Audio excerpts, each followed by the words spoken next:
Hello and welcome to episode 103 of Comics with Stevey D.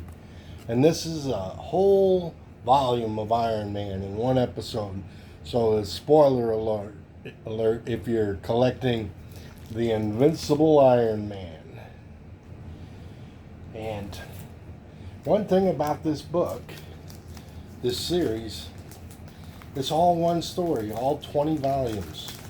And it's written in an autobiography style. And the book's narrated by Tony Stark.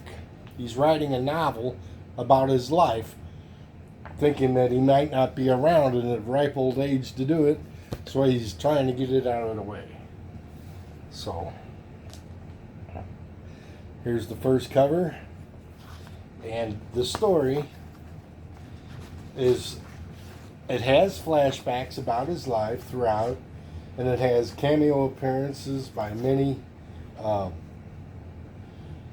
superheroes. It was written by Gary Dugan, and the artist was Juan Frigeri. And so, I have marked a whole bunch of pages that I want to talk about in each book, so let me move along with this. Alright, in book one, Tony's broke. He lost his fortune buying up all of illicit arms off the black market throughout the world, trying to make the world a better place. So he's in the poorhouse. So he moves his headquarters to a residential area, and it's attacked by assassins and blown up, and Tony is nearly killed. So and he's drug out of the debris by Ironheart, Riri Williams. So that's how we start this one. And this is Iron Man number 2. Okay. Alright. What has happened is Ironheart is in possession of the Mandarin's rings. And Tony's worried about her because he knows anybody that's had the rings becomes corrupted by them. And so here's a nice page of Iron Man and Riri Williams, Ironheart, flying. And the living laser who nearly killed Iron Man off, closest than anybody, I think, to ever doing it, is mad at Iron Man, and so the Avengers Mansion has become a tourist trap, a bed and breakfast. But the statues are all still in the court. And so the living laser melts the face off of the statues of the Avengers. And he's wanting to go toe-to-toe with Iron Man. And so they have a good battle, and he's just about to knock off Tony, and Ironheart comes and saves the day. But then they figure out that what the living laser was mad at Tony about, it wasn't Tony causing the problem. So they part their ways. And so at the end of the story, toward the end, Riri uses the Mandarin's rings to reconstitute the face of the statue of Iron Man. So she fixes what the living laser has melted off. Iron Man 3. Look at that cover. Okay. In this issue, I always want to say episode. It's kind of like the serial episodes of Flash Gordon. And so in this issue, Iron Man is being attacked by assassins.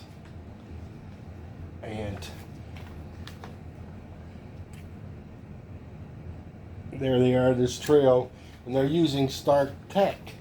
which the reason it's out there is because the evil, mutant-hating villain Furlong has bought up Tony Stark's shares in Stark Industry and has taken over the corporation and has gained access to all of the Iron Man technology.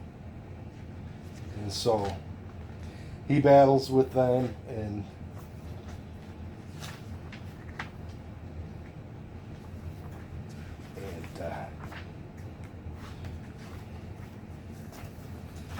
this man here, this Oriental man, he is on the chairman. He's on the board of Stark Industries because Stark could trust him because he's a scientist with high moral values.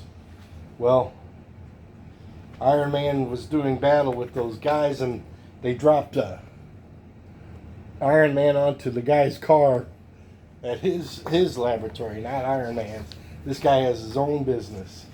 So what Tony Stark does is he goes to his garage, and he has the same model of car, and he gives it to the guy because of all the trouble he's caused him. And there's a picture of the car right there with the bow on it.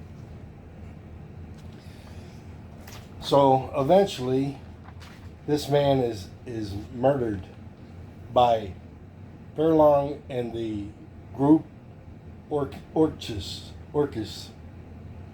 and he meets up with Jim Rhodes, War Machine, and he says, "Come fly with me, Jim." And so they want to do a little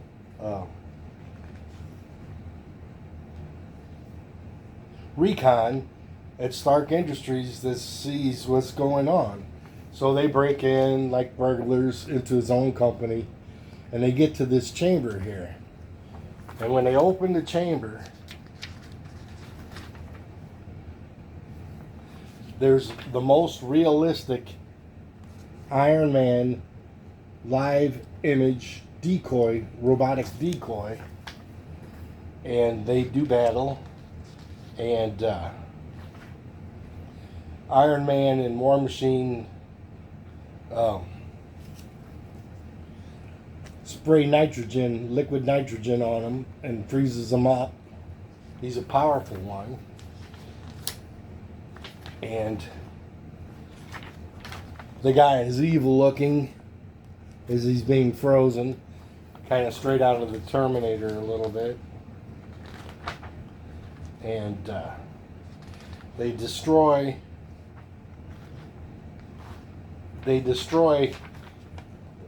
the robot decoy, and he's laughing at him. And so what they're getting to is, what are they doing with the Stark technology? And it's not a good thing. And there's my Mandarin cover. He's mentioned in this series, but not really in it. And so Tony's having flashbacks in his mind, and there is the villain as we see him. He hates the mutants and the X-Men. There's the villain, and because Tony buying up all the illicit weapons on the black market, it allows him to take over Stark Energy, our enterprises, and they're on the New York Stock Exchange, and the closing bell, and there's like a Thanksgiving Day over here float or balloon of Iron Man, like in the Macy's Thanksgiving parade. So Iron Man and Nimrod and Furlong. Nimrod's involved with the evil organization, and artificial intelligence, which I'll swing back later in this synopsis. So they duke it out, and Iron Man just whoops his butt real good. But they fought, and the battle wasn't finished. It just came to an end. Iron Man slugs him real good with a coin meter for cars, a parking meter, and then he takes off. But after he slugs him, the evil villain lands on the bull at the New York Stock Exchange. I thought that was pretty cool.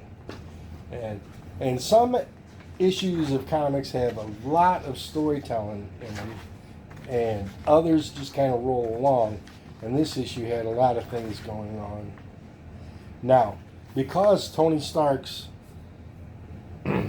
brownstone blew up in a residential area, he's being sued by everybody and his brother. And She-Hulk is his lawyer. And he says, just go ahead and pay everybody off. And she's saying people are coming out of the woodwork trying to sue you. He says, just pay everybody off. It's my fault. I should have never put the place there.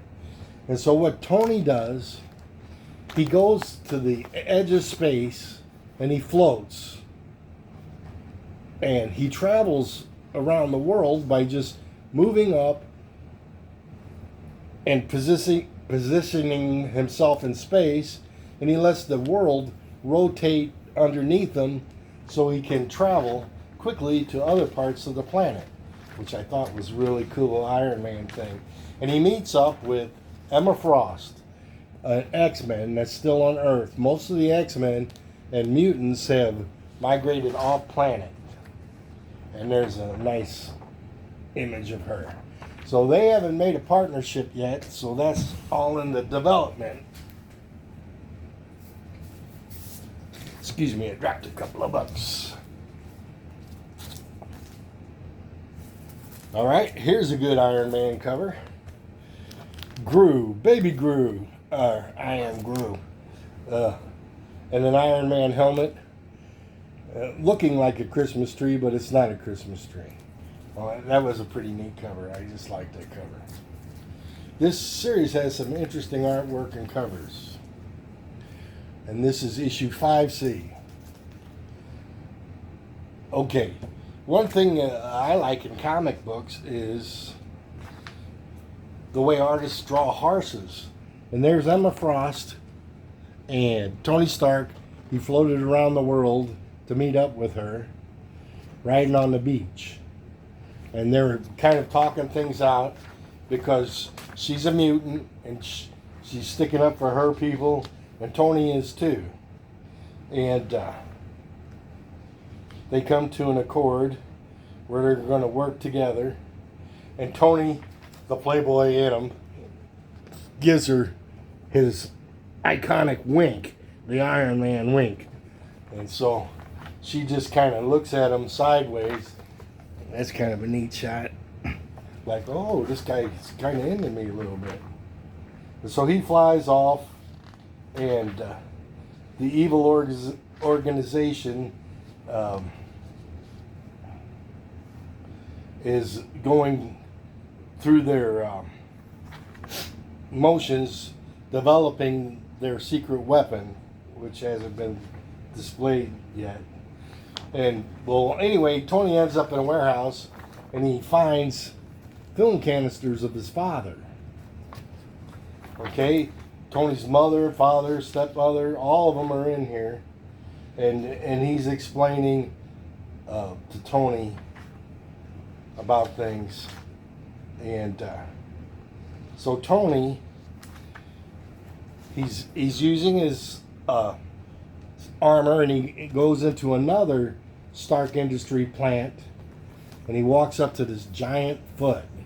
It looks like an Iron Man foot, right?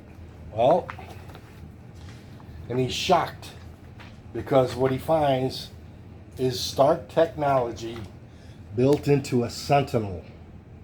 And Sentinels were hard enough for the Avengers to defeat. And at some point there's going to be an army of these things Tony's going to have to deal with. And so he gets caught by Furlong, but he manages to break away, and there's a half-completed Sentinel right there. These are giant Iron Man suits controlled by AI. And that's about all from that issue. Now, he's had a couple of West Coast Avengers flashback things. This is very much a West Coast Avenger type cover, which was the first run I ever collected. A little over 100 issues, as I remember, before they got disassembled. And so Emma Frost and him come to the conclusion there he's battling the West Coast Avengers in a flashback for some reason. And what's neat about this series is showing him in all kinds of armors from different periods.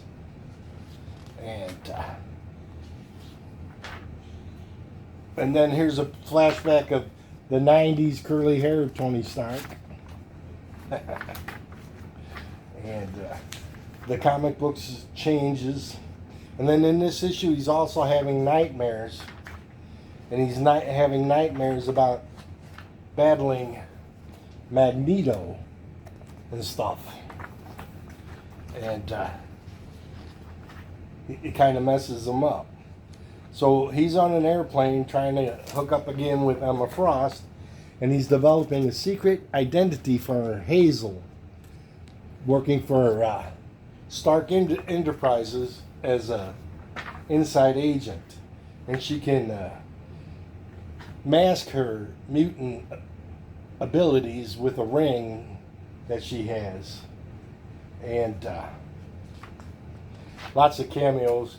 Here's a cameo of Spider-Man in the black suit, and cool Tony getting out of there, and he's meeting up with Emma Frost again. Okay, and they're still not eye to eye on everything, but they manage to come to an accord. And here's one of the Spider-Man villains just taking a shot at Iron Man.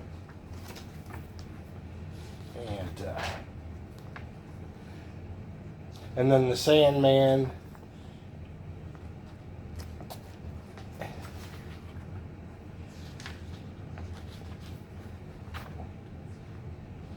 Electro, Stiltman, all sorts of Spider-Man kind of villains.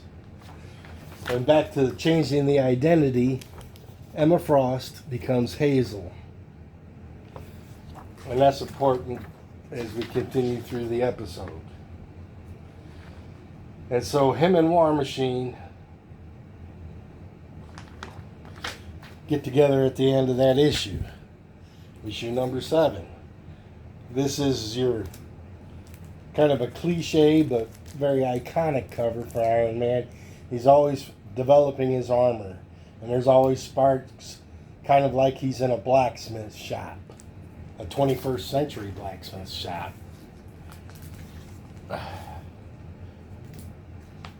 Okay. And the artwork in here is real cool. I like it very much. And he's at the factory, and he breaks in again, and he's telling all the employees, you guys better get out of here because something's going to go down, and I don't want nobody getting hurt, in a roundabout way. I paraphrase that. And so they do, and he's in there, and he wants to destroy the factory to stop the production of Sentinels. But he's wearing his stealth armor from a while back, where he's not being detected. And but finally the Sentinels become aware of him, and he has to battle with them a little. And they capture Jim Rhodes right there. So Jim gets kind of mad, the War Machine mad, and they blow up the entire factory, as you see in the top panel. So they're thinking, yeah, we did some good stuff, but there's still a Sentinel left, and somebody died in the aftermath of that by the hands of the villains, and they blame it on. There's the foreman. He gets murdered by the villains, and they blame it on Jim Rhodes, and he goes to prison. And so now She-Hulk is hired to defend him in court. So it's like a courthouse scene, and Iron Man's very mad because he asked Rhodes to go with him, so he punches his suit of armor. I'm sure that hurt. Okay. Episode 8, 9, and 10, issue 8, 9, and 10, I still have to collect, but I kind of know what happens in them. Continuing, this is Emma Frost and him are working together, the White Knight and the Black Knight. That's what they're kind of known as. Or the Black King and the White King. And they got married, now they're on their honeymoon, and they're off in Hawaii somewhere. And they're putting on a front for the world. They're not really married. They're married legally, but not emotionally. And why they wanted to be in Hawaii, because Stark was close to the mutant island, the living island, Krakoa, I think it's called. And he's taken off in a stealth armor to do reconnaissance of that island that the Sentinels have taken over. And there's a whole herd of Sentinels, and Iron Man's alone. But he cannot fly to get to where he's going. He has to walk because he knows he will be detected. And he runs into this ape with the IQ of a PhD, and they have a battle. And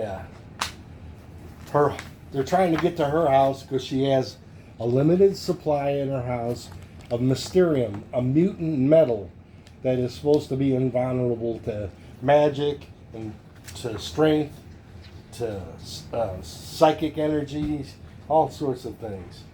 So they battle, and Iron Man wins and knocks out the gorilla. He gives a big whammy on the gorilla thing. I forgot the gorilla's name. And all the while, Emma Frost is guiding him through the comms of where he needs to go, but he's got to get past this gorilla first. And Emma Frost is like having a migraine from all the stuff that's happening. And he finally gets to this box where the Mysterium's stored. And this is like a photo album, journal that Emma Frost has left behind. And Iron Man asks, does she want it? And he goes, no, I'm leaving that life behind. So Iron Man goes into stealth mode, carrying out,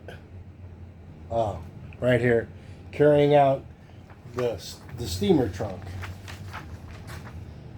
And he has to hook up and have an alliance with Kingpin at the Hellfire Club in New York.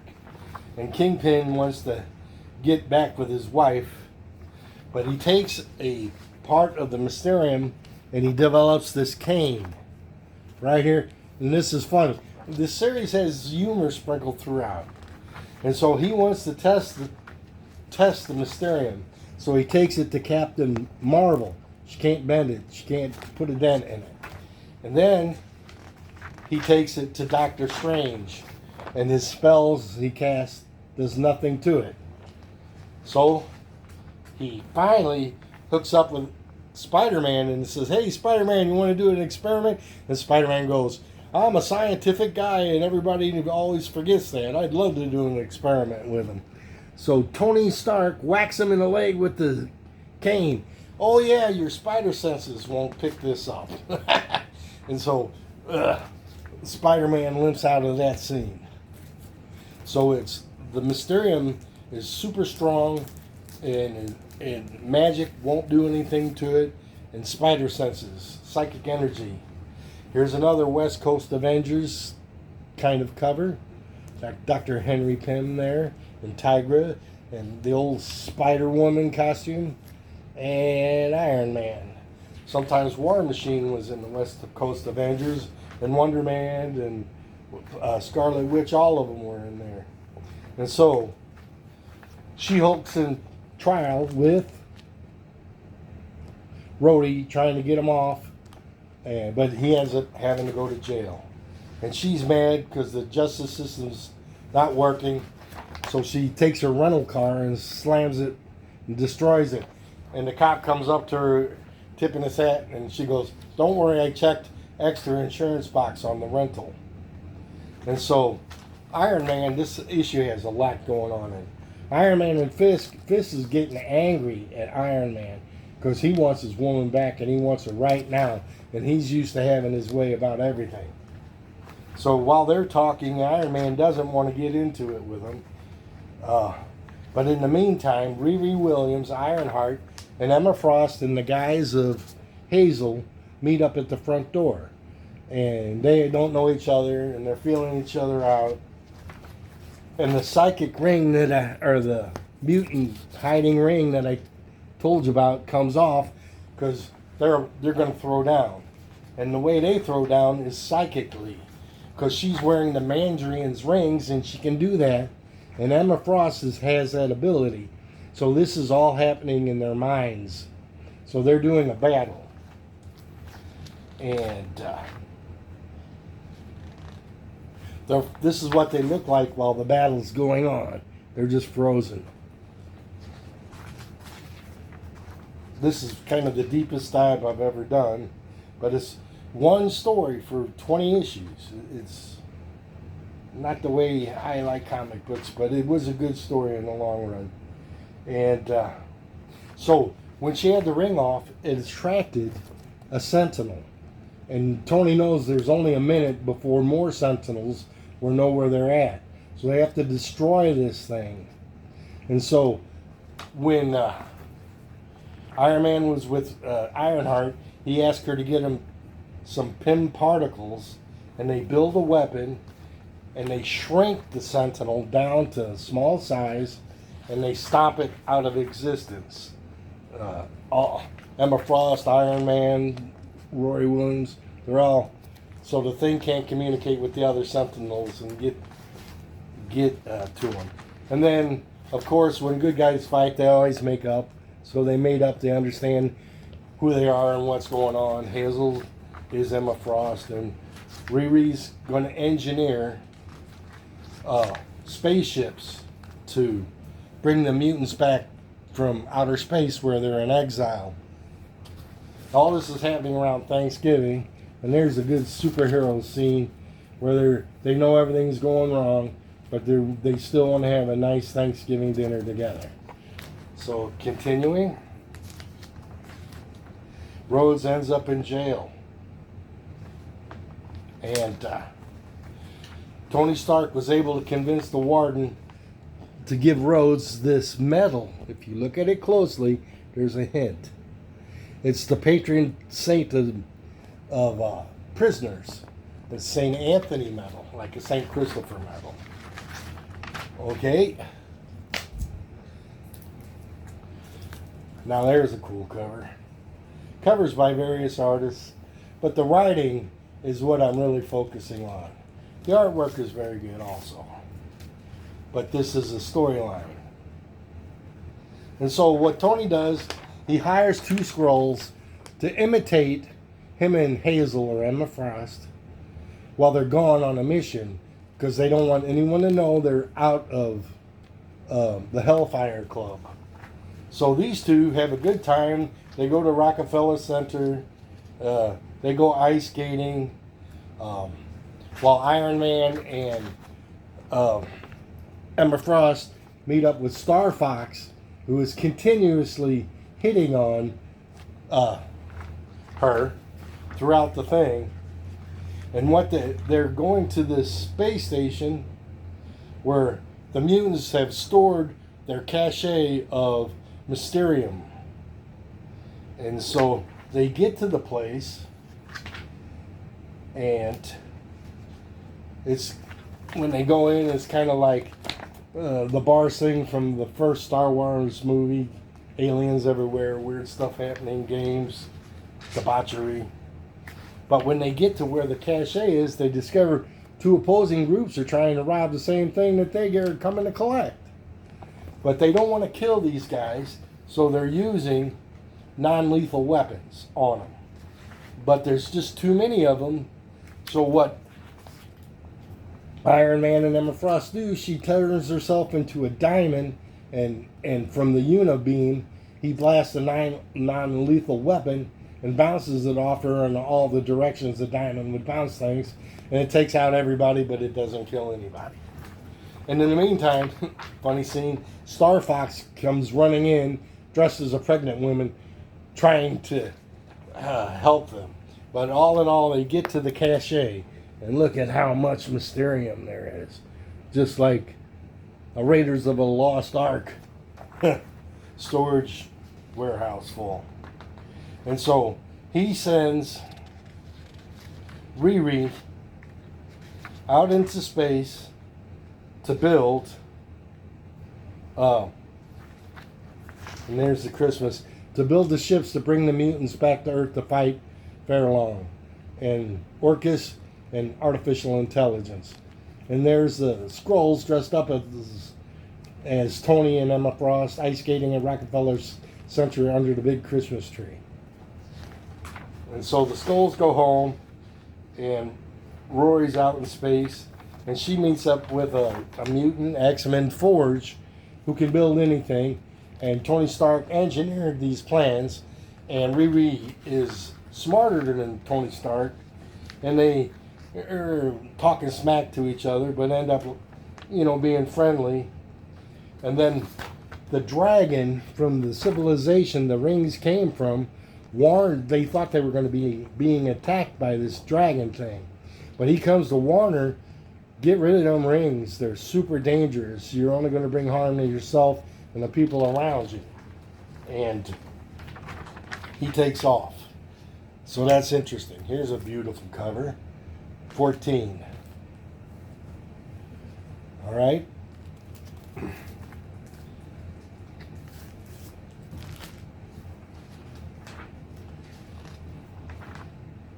So, here's the bad dream about Magneto that I was talking about.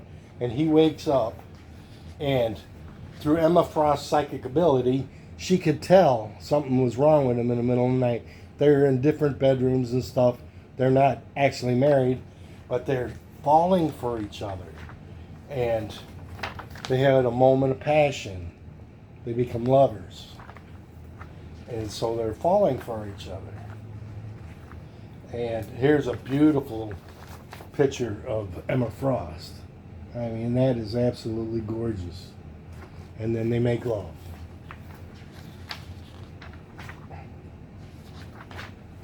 So the dragon, they think they're going to throw down with the dragon, but they're not. So the dragon takes off.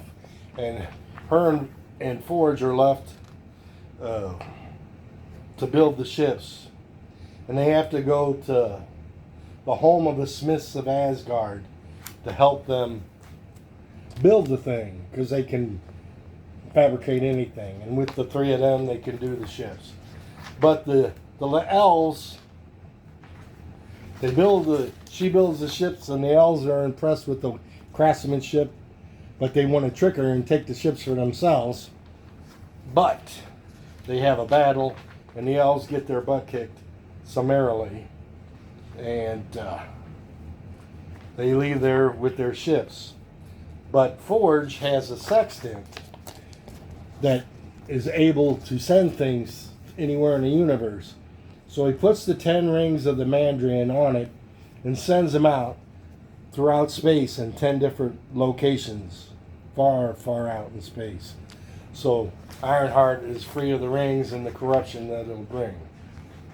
And Forge and her bond, and the ships to bring the mutants back, right there. And they look great. And that's what they built. And so they're on their way back to Earth in issue 15. There's the cover. And I've never done an explanation of a plot line this involved before, so I hope you're enjoying it. So they're back at the Hellfire Club, and Tony Stark gets attacked by the corpse of Wolverine with the adamantium metal, and they're fighting, and Tony's in civilian clothes, and he gets his chest ripped. It's not Wolverine that's doing it, it's his corpse that's doing it. Emma Frost comes in and gives Tony enough time to get to his armor, so his armor can revive his heart. And he's thinking this all started with a bad heart injury and it's going to end. He thinks he's going to die, and she is doing her best to fight Wolverine's corpse, but she's losing until Iron Man, who has developed the Mark 72 armor right there, the most complex, greatest suit of armor Iron Man has ever built. And so he battles with the corpse of Wolverine, and the claws break on his chest. That's how strong the metal is. So nothing can stop those claws of Wolverine, but that did. And so they defeat that villain, and they go out, and there's a Sentinel, and they have another battle with a Sentinel. Sentinels are becoming widespread because they're trying to turn the world into a fascist state. And Tony Stark and Emma Frost are literally going to save the world. But unbeknownst to Tony and Emma, Furlong, with the Stark technology, builds a giant war machine set of armor to fight Tony with, because he's getting his butt handed to him in every battle. So Tony says, well, we got to go out of where the populations are. So they go to the outback of Australia, and he's there in his new suit. But unbeknownst to Tony, they send every Sentinel on Earth at that point to battle Tony. So Tony's messed up. But just at that point, the Iron Man ships start to arrive. But here's the plot twist. It's not ships. It's a giant Iron Man Sentinel busting armor Mark 73 with a weakened power source because it hasn't been fully developed. There's always a hitch. But look, those are Sentinels surrounding the Sentinel Buster armor, which when I turned the page and thought, man, that is cool. So Iron Man's got a chance now.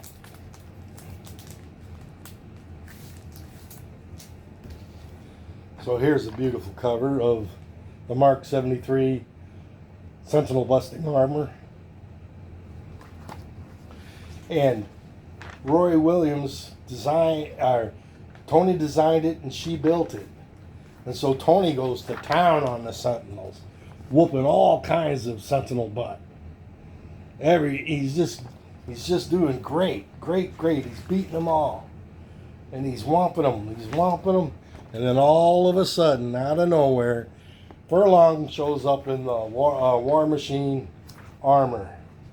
And he's still surrounded by Sentinels, and now he's got to deal with Furlong. And there he is zapping Iron Man. But there's just too much for Iron Man to do, and his power source is weakening. And so they're like ants crawling all over the Sentinel busting armor. And Tony's wiping them out left and right. There's Sentinel debris everywhere. And this reminds me of Gulliver's Travels right in there a little bit.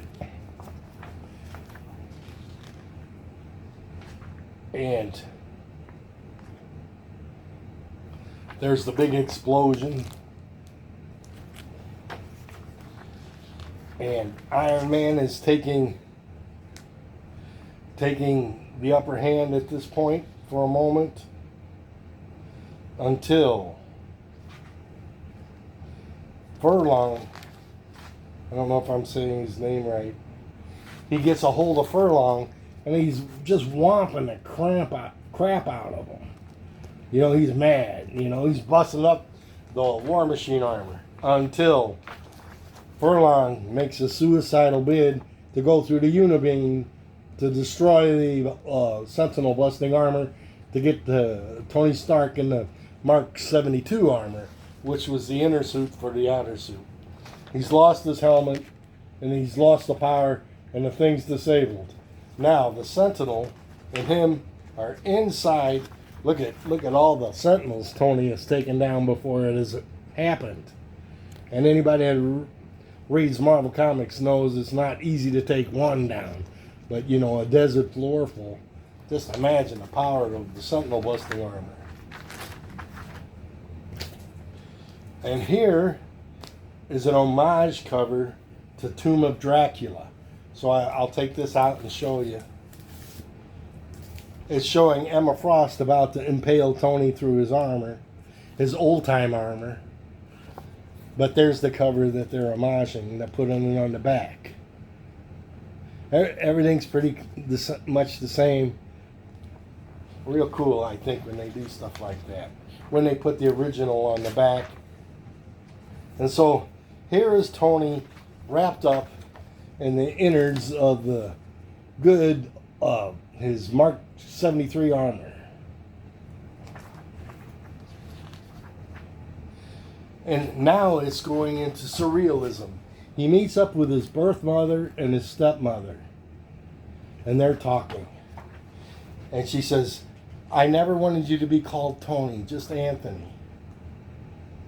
And so he's having flashbacks of things in his life. It's real trippy, this next sequence. And he's regretting all the times he had to kill, because are we good guys, are we bad guys? Have we lost our moral authority kind of thing going on? And there's a rogues gallery of Iron Man villains and victims. Villains and victims. Oh, that would be a good book. And then, out of nowhere, the guy that Tony was having nightmares about, Magneto, the lead mutant, comes. And what he ends up doing is he can control the Mysterium. But first, he's been with his mother's, and now he's with his dad. And he's still in a surreal stage. But Magneto starts to power the Sentinel busting armor. So with Tony at the helm and Magneto powering it, but Furlong is out of his War Machine armor and they're inside doing battle against Tony. And Tony's handled them real good every time they've met. Except now, you know, he's kind of had a rough time of it. But he turns the tables and he starts to become victorious. And the Sentinels just keep coming because they built more than anyone thought they had built. I really said spoiler alert on this one. So, back on Earth, there's still a supply of Sentinels attacking New York, like always. And the heroes are doing battle against them. You know, having a rough time at it. Tony captures and ties up. And then Magneto steps in to save the day. 3 to go. Number 18. You got a nice cover with Magneto, the Sentinel busting armor, and Iron Man. Looks like a Sentinel in the background. So, in the meantime, Rhodey's been railroaded and he's in prison. And when this battle going on, the prison's controlled by Stark Industries, and they're sending assassins to kill Rhodey. So Rhodey uses his medallion, and that was shrunk by Pym particles, turns it back to his old version of the War Machine suit. But it suffices to take care of the assassins and for Rhodey to make his escape. But with Rhodey, he breaks out with the Sandman and Living Laser to assist. There's another plot twist coming. And the Sentinel busting armor still laid out. A lot of things are happening simultaneously. And then Magneto and Furlong, who hates all mutants, even though I think he is one. There's a bunch of X-Men mentions in this book. I really don't know the X-Men very well. But these two guys, and now Magneto is powering the, I want to say Hulk Buster, but it's Sentinel Buster. And they're back in business, taking out more and more Sentinels. But him and the villain have to team up to make it happen, because the other Sentinels were under the power of Order Nimrod and artificial intelligence that's going to take over the world and kill all humans, all mutants, all heroes, everybody, and just keep making more Sentinels, like the Replicators, because they're self-contained. So, some more Sentinel busting going on.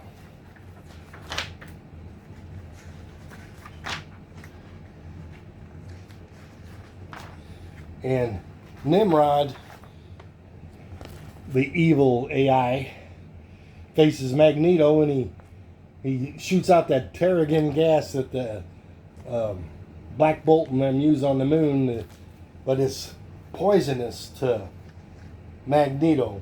But Tony Stark comes in with his wind machines and his gauntlets. He's got a gizmo for every situation. And just then, Magneto has total control of the Mysterian metal, and he's sending it inside of Nimrod.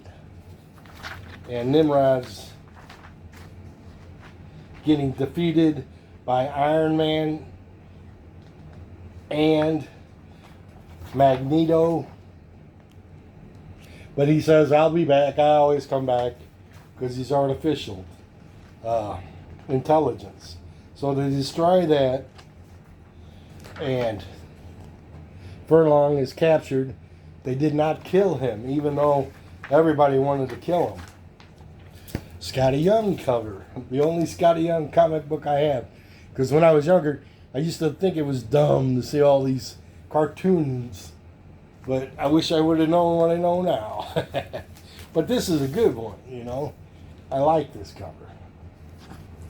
All right. We're getting close to the end.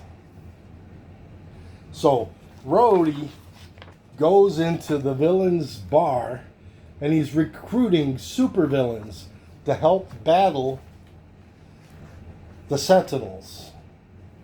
And some of the villains like some of the mutants, because some of them are mutants. And so what Rhodey does, without Tony knowing it, he breaks into the cache of black market deadly weapons and passes them out to the supervillains. And the supervillains, which Tony Stark refers to as the Work Release Avengers. I love it. The Work Release Avengers. And so the villains put a little whoop ass on the Sentinels in New York, and moving on. And Tony Stark's Mark 72 armor is strong enough to knock the block off, like that Rock'em Sock'em Robots when I was a kid.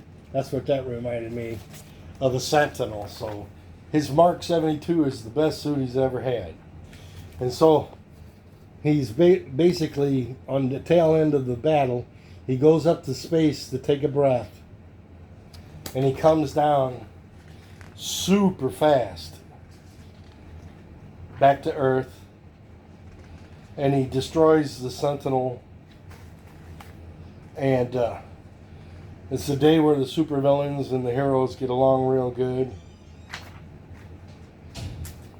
And so they're talking at the end, and Tony's kind of mad because he gave out all the weapons that cost him his fortune. And so they're bickering, but they always bicker, but they're always friends. And they end up doing, we're friends anyway, kind of thing. And moving on, and Emma Frost and Tony, she knows it's got to end, but Tony's really falling head over heels for her. So it's hurtful for both of them because of all the things they've been through. So Tony takes Furlong and puts him in a coffin and flies away with him. And so Emma Frost and Tony decide it's best that they part ways. But as a parting gift, Tony gives her that sentimental photo album diary that he had collected from her home on Krakatoa, and she has a present for him I'll get to in a moment. Rhodey is freed from prison, and he's happy. She-Hulk's happy. Tony takes the villain to Mars and puts him in there, in a cell up there where he's got to think about things, and Tony tells him to write everything down that he's done wrong, and he tries to blast Tony, but it's just a holographic image from Earth. Tony's talking on a smartphone back at home, and so Tony's been writing a novel. This whole thing is in narrative style, except for the dialogue between the characters. His book's very popular. He's having a book release signing. Last issue is a wrap-up. And this is the cover of Iron Man's book. He didn't like it at first, but it's selling a lot of books, so he likes it. So Tony's making money as an author. So while he's signing, the Crimson Dynamo, all kinds of villains from the past, comes in to fight Iron Man. But Iron Man doesn't want to fight, doesn't want to waste time. He throws a wristwatch at him and turns him into amber, like Jurassic Park amber. And he can't do anything, so Tony leaves. So Emma Frost and Tony decide to have a nice parting dinner together. And so at that dinner, they're happy, and what she had done is she gave Tony a check right here, and it says billions on it. So I don't know how many billions of dollars she gave Tony, and she took the money from the Hellfire Club, which was destroyed, and gave it to Tony, and he gave her that book of memories, mementos. And they know they had a thing, a fling, an affair, and it's over. It wasn't meant to be, but it turned into that. So Iron Man and Ironheart take one of the shell plates off one of the Sentinels and make a memorial for all the fallen in the battle, dedicated to those who paid the ultimate price to fight fascism, is what it says. And so it's wrapping up. And where did Emma Frost get all the billions of dollars? She was insider trading with her psychic abilities against Doctor Doom, Hydra, AIM, the Korean guy, all kinds of things. And so Iron Man and Rhodey are just chilling, waiting for things in between whatever happens next. And they play a game called basketball, one-ton basketball, and Rhodey wins every game. But they're friends, and the ball smashes Tony's car. But they leave part happily with the hint that they may start up the West Coast Avengers. So this has been the longest episode of Comics with Stevey D, and I hope you enjoyed it. And thanks for watching, and good luck hunting comic books.